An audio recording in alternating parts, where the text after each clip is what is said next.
Welcome, food explorers. Ready to taste, test, and discover?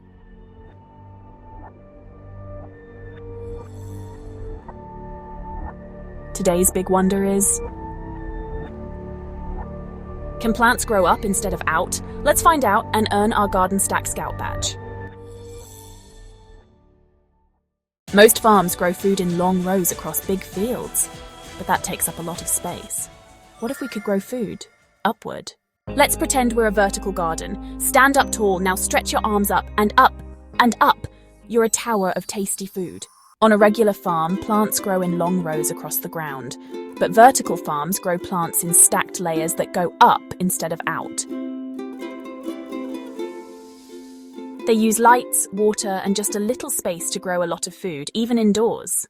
We discovered something amazing. Some farms grow up instead of out.